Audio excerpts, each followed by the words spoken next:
Okay, so now that we're done with the light, color and effects, there are other things that you can go into, like there's detail, you do sharpening, etc.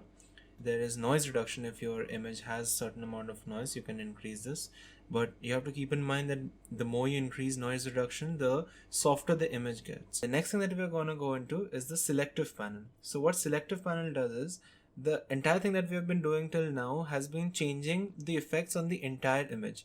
We can do selective changes for certain parts of the image. Okay, so you press this plus icon, you have three filters. Okay, one is a graduated filter right on the right, that, and then you hold any part of the image and then you drag up or you drag down, whatever you want.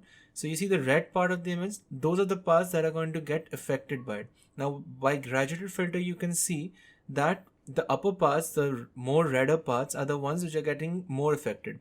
Then it fades out. Okay, so if you move it up or if you shrink it down, let's say if you shrink it down, so see, it's a very hard line. So what you do is you pull it out so that it becomes a gradual change in the what do you say, whatever the effects that you're going to do. So we are going to do a gradual filter on the sky.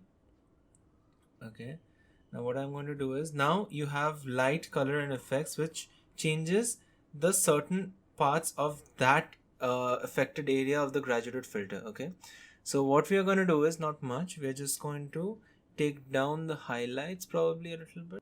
Yeah, so it brings out the sky. You see, if I increase it and if I decrease it, see, I'm going to give it a little bit more clarity there, and dehaze the sky a little bit, because when you dehaze the sky it brings it out, but too much makes it look artificial, so make sure you don't go overboard with the dehaze.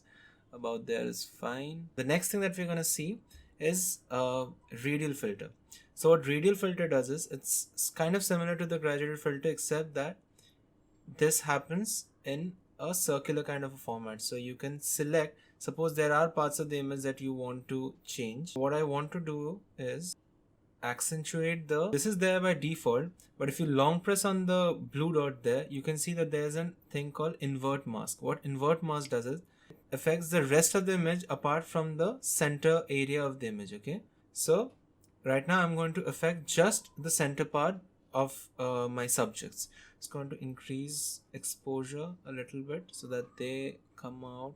Yeah, probably increase the temperature a little. About that. Alright, now the next thing that we're going to see is adjustment brush. Now adjustment brush is a very useful tool because you can actually color the parts of the image that you want to change, right? So what I want to do right now over here is, what do you say, details into the mountains. So what I'm going to do is, I'm going to decrease the shadows in the mountains a little bit. There you go. Maybe bring out a little bit more clarity in the mountains. Yeah, and dehaze it. There you go. And that's it for selective edits. So I think that's about it that you can do. There are other small little tweaks that you can do, but you learn as and when you go along editing images. So this is the before of the image, and this is the after. Once you're done with the image and you're happy with it, you go press on the three dot menu and you save to device on the highest quality setting. So that's it.